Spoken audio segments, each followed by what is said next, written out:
आपका educator channel. I am going to start carbon and its compound chapter 4 of class 10. That is part 1. As you know, carbon is a unique element. लगभग 118 elements discover हो चुके हैं, but carbon उन सब में unique है, क्योंकि कार्बन की सिग्निफिकेंस बहुत ज़्यादा है। ये एक सिग्निफिकेंट इतनी है कि जितना भी लिविंग बीइंग का बेस जो है वो कार्बन है। Carbon is the base of all living organism.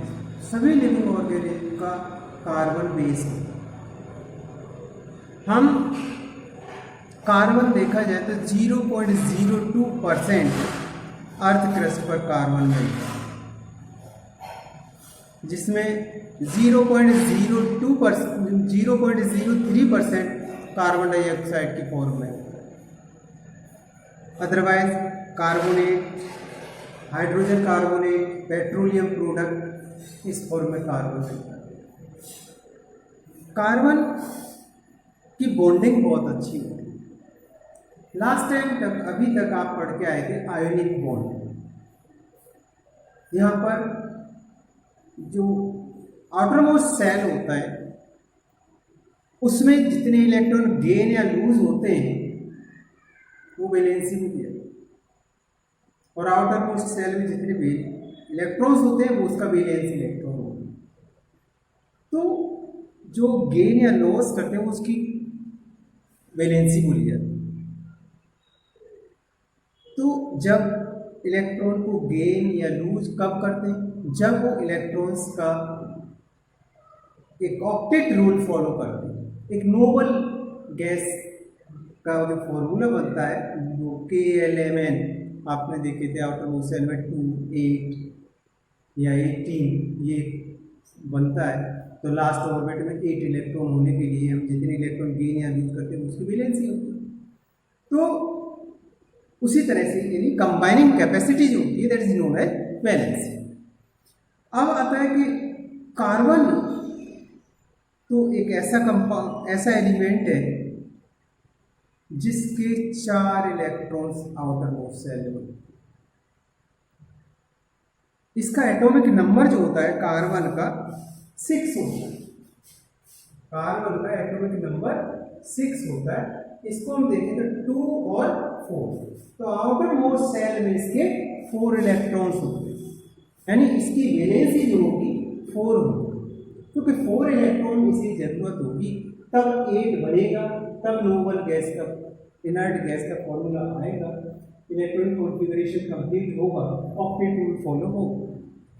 तो यहाँ पर 4 इलेक्ट्रॉन इसको चाहिए, तो ये टेट्रावेलेंट होता है। अब 4 इलेक्ट्रॉन होने का मतलब ये है कि ये 4 इलेक्ट्रॉन गेन करे या 4 इलेक्ट्रॉन लूज करे। यदि 4 इलेक्ट्रॉन ये लूज करता है तो इसके पास ये 2 रहेंगे, लेकिन इसके पास प्रोटॉन होंगे 6।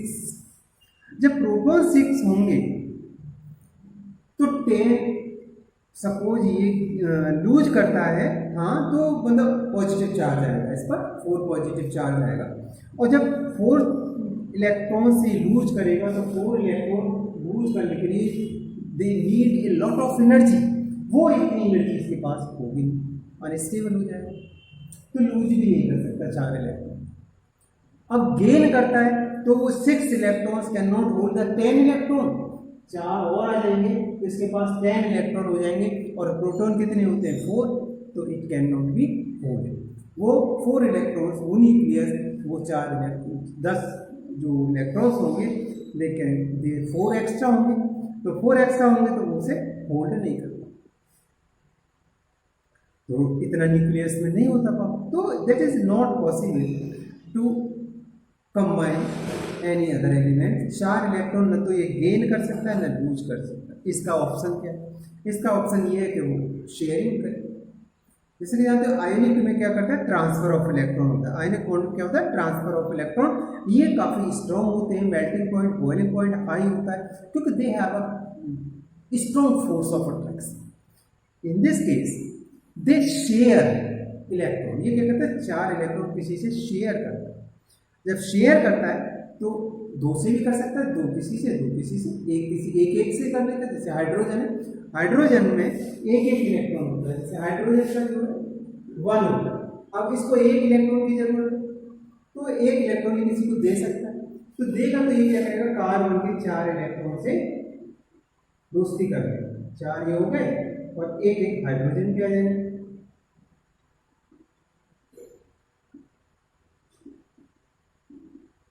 तो हाइड्रोजन के पास ये 4 इलेक्ट्रॉन होंगे, यानी हाइड्रोजन के पास ये 2 इलेक्ट्रॉन्स 2 होंगे। तो पहले शेल में 2 होते, तो इसको 2 चाहिए करने के लिए, तो रेड गैस फॉर्मूला बन जाता है।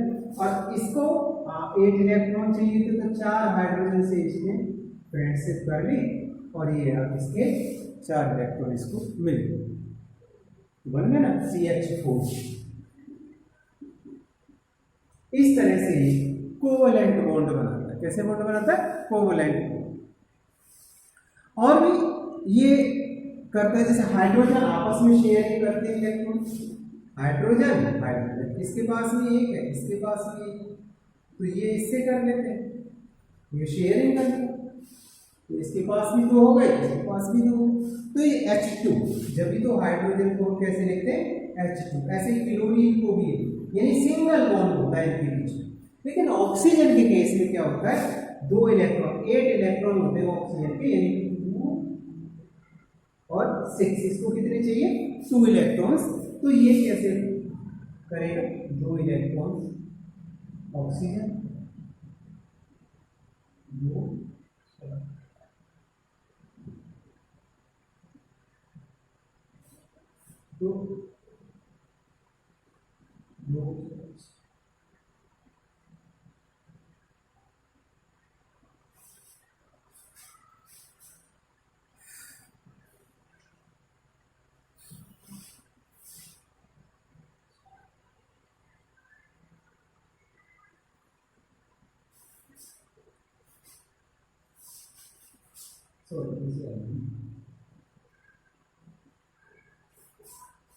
इसके पास भी 2 8 इलेक्ट्रॉन होंगे, 2 4 6 2 4 6, और ये 2 इलेक्ट्रॉन दोनों में शेयरिंग करते, इसीलिए ऑक्सीजन के अंदर 2 डबल बॉन्ड आ जाता है, क्योंकि 2 इलेक्ट्रॉन का शेयर करता है, 1 इलेक्ट्रॉन का शेयर करता है।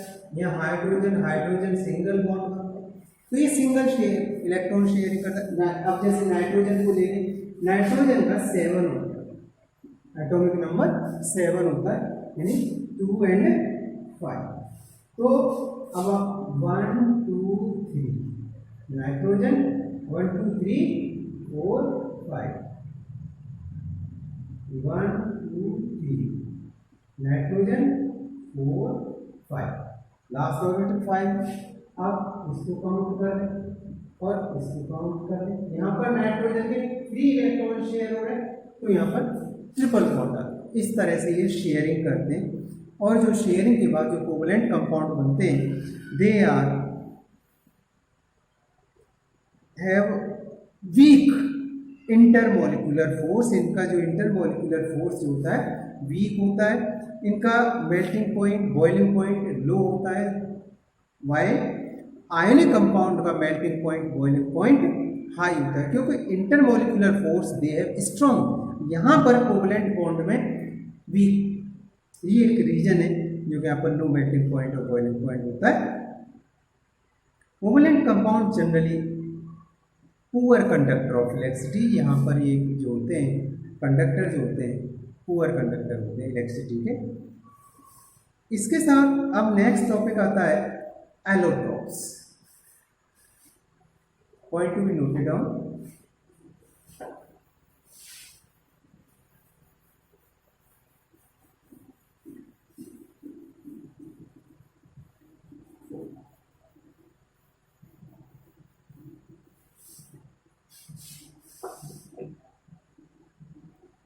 तो नेक्स्ट आता है एलोट्रॉप्स।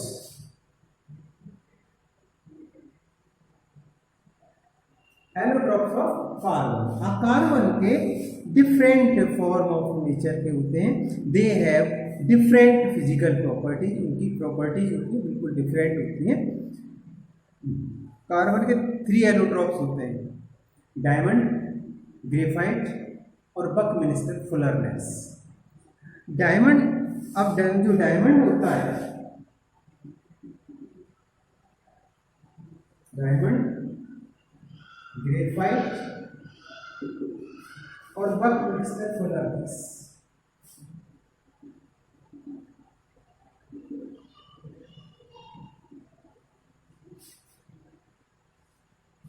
बकमिंस्टर फुलरनेस। तो बकमिंस्टर फुलरनेस ग्रेफाइट एंड डायमंड जो होता है, इसमें 4 कार्बन एटम से 4 कार्बन एटम, 4 कार्बन एटम्स इसमें बॉन्डेड होते हैं और ये 3 डायमेंशनल स्ट्रक्चर होती है। यानी इस तरह से ये कुछ ऐसे होता है, इस तरह से इसकी स्ट्रक्चर बनती जाती है। ये तो ग्रेफाइट की होती है, हेक्सागोनल अरे ग्रेफाइट की होती है। यहाँ पर जो स्ट्रक्चर बनती है वो इस तरह से, इस तरह की स्ट्रक्चर आती है कार्बन की।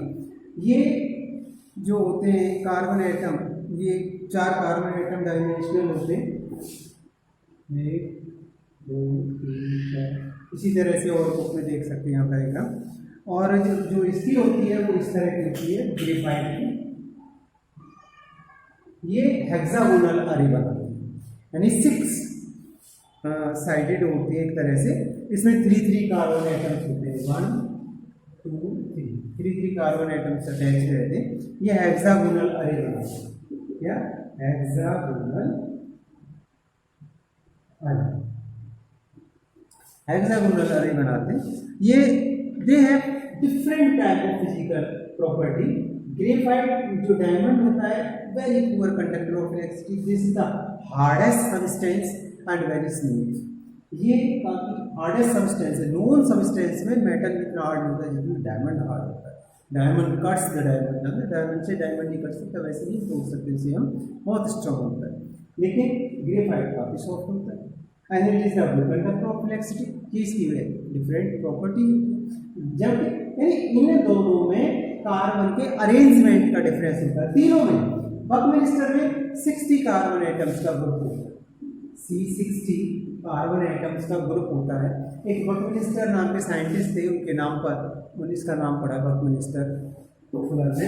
ये फुटबॉल की तरह होता है, फुटबॉल की तरह होता है, मोस्टली कैंसर में इसका यूज भी होता है। तो इसके अरेंजमेंट ऑफ कार्बन इनके डिफरेंट होते हैं, प्रॉपर्टीज डिफरेंट होती है, लेकिन बेसिकली ये कार्बन से बने, ये एलोट्रॉप्स होते हैं। नेक्स्ट आता है वर्सेटाइल नेचर।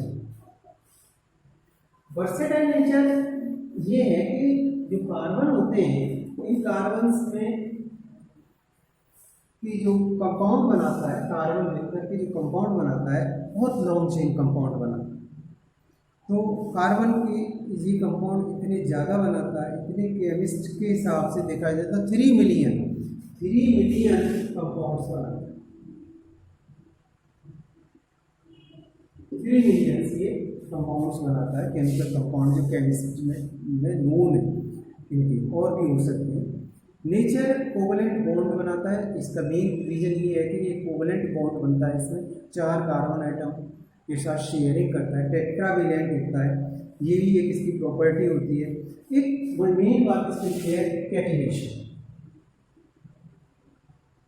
कैटिनेशन का मतलब ये है कि they form a long chain of compound. इतना लॉन्ग चेन कंपाउंड और कोई नहीं बना सकता, बहुत लार्ज मॉलिक्यूल्स बनते हैं। ये इसकी वर्सेटाइल नेचर होती है। कार्बन चेन हो सकते हैं, ये जो बनता है चेन में फॉर्म में भी बनते हैं, ब्रांच हो सकते हैं या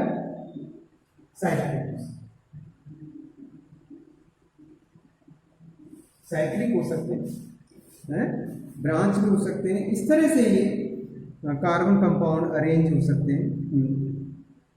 इसमें जब कार्बन बनते हैं, कार्बन कंपाउंड बनाते हैं, carbon carbon carbon, hydrogen hydrogen hydrogen hydrogen hydrogen hydrogen hydrogen, ये इस तरह से बनता है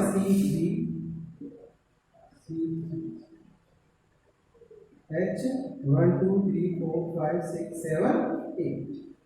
तो ये सिंगल बॉन्ड से बन रहा है, ये प्रोपेन एन सिंगल बॉन्ड में आता है, एन प्रोपेन। दूसरा आता है यदि हम इसमें कार्बन कार्बन ले, hydrogen hydrogen hydrogen 1 2 3, hydrogen hydrogen hydrogen hydrogen 1 2 3 4 1 2 3 4 1 2 3 4। तो कितने हाइड्रोजन हो जाएंगे? 2 हाइड्रोजन कम हो जाते हैं इसके, और ये C2H6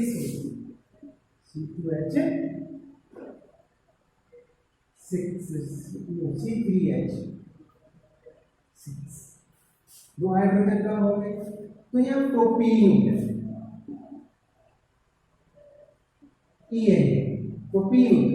ये अनसैचुरेटेड आ रहा है,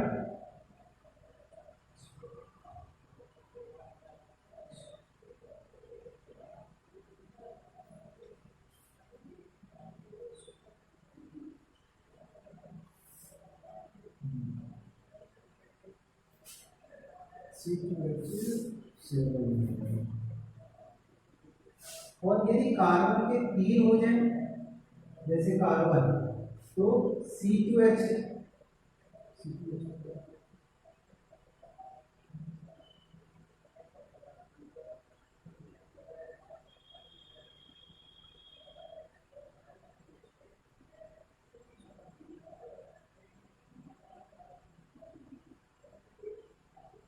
हाइड्रोजन ज्यादा लगा, C2H5 के साथ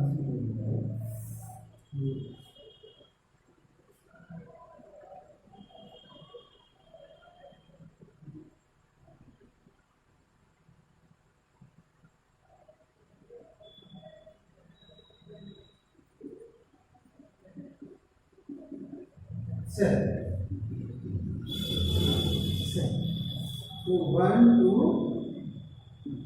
1 2 3 हाइड्रोजन लिया है, C2H6 लिया है, तो ये डबल बॉन्ड बन गया, 1 2 3 4 2 हाइड्रोजन 2 4 6 यहाँ लिया है।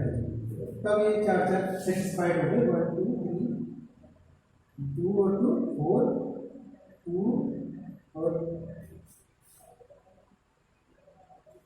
2 4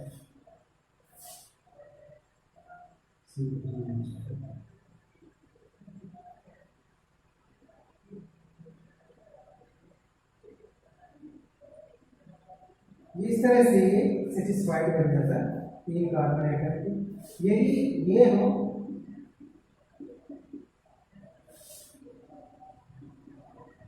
ये यहां हो सकता है इथेन, इथीन और इथाइन, प्रोपेन प्रोपीन प्रोपाइन, यहां पर इथाइन है। तो यहां पर भी ये बना सकते हैं, अगर ये यहां भी ये 3 वाला भी करना चाहें तो हम ट्रिपल बॉन्ड बना लेते हैं, सी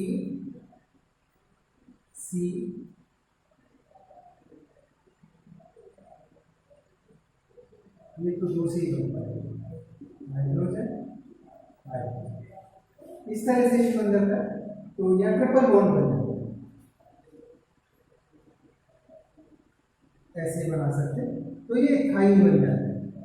ऐसे प्रोपाइन हम करें तो 4 करने के लिए हम क्या कर सकते हैं, यहाँ पर ट्रिपल बॉन्ड बनाते हैं, यहाँ फिर भी कार्बन आ जाता है, और यहाँ पर 1 2 और 3 ट्रिपल बॉन्ड 1 2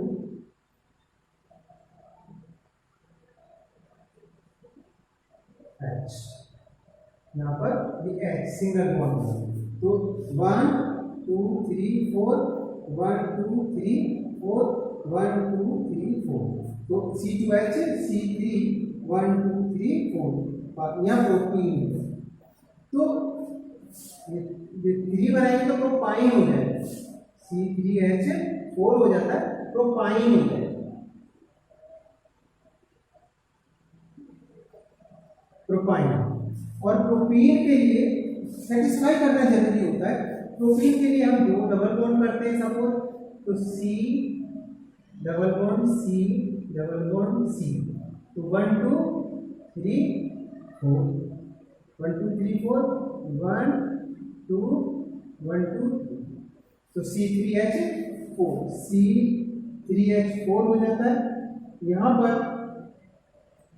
पर भी C3H4 हो जाता है, ये ट्रिपल बॉन्ड बनता है, तो यहाँ पर इथाइन हो जाता है। तो इस तरह से हम इसको शो कर सकते हैं, प्रोपीन, प्रोपाइन और इथीन, इथाइन, ये इस तरह की स्ट्रक्चर आ जाती है। जब डबल बॉन्ड बनता है तो इन आता है डबल बॉन्ड में, सिंगल बॉन्ड में एन आता है, एन सिंगल बॉन्ड में, ट्रिपल बॉन्ड में आइन। सो जैसे इथेन, इथीन, इथाइन, यहां पर सिंगल बॉन्ड होगा, यहाँ डबल बॉन्ड होगा, यहाँ पर ट्रिपल बॉन्ड होगा। ऐसे प्रोपेन, प्रोपीन, प्रोपाइन, तो जहां पर ये इस तरह से। अब ये स्ट्रक्चर कैसी भी हो सकती है, ब्रांचड भी हो सकती है, चेन भी हो सकती है, साइक्लिक भी हो सकती है, रिंग शेप में हो सकती है, मेरा मतलब, तो रिंग शेप में भी आ जाती है। और ये इस तरह आता है कि जैसे हम ये कहें, ये कार्बन का एक और बात होती है कि कार्बन, ऑक्सीजन, हाइड्रोजन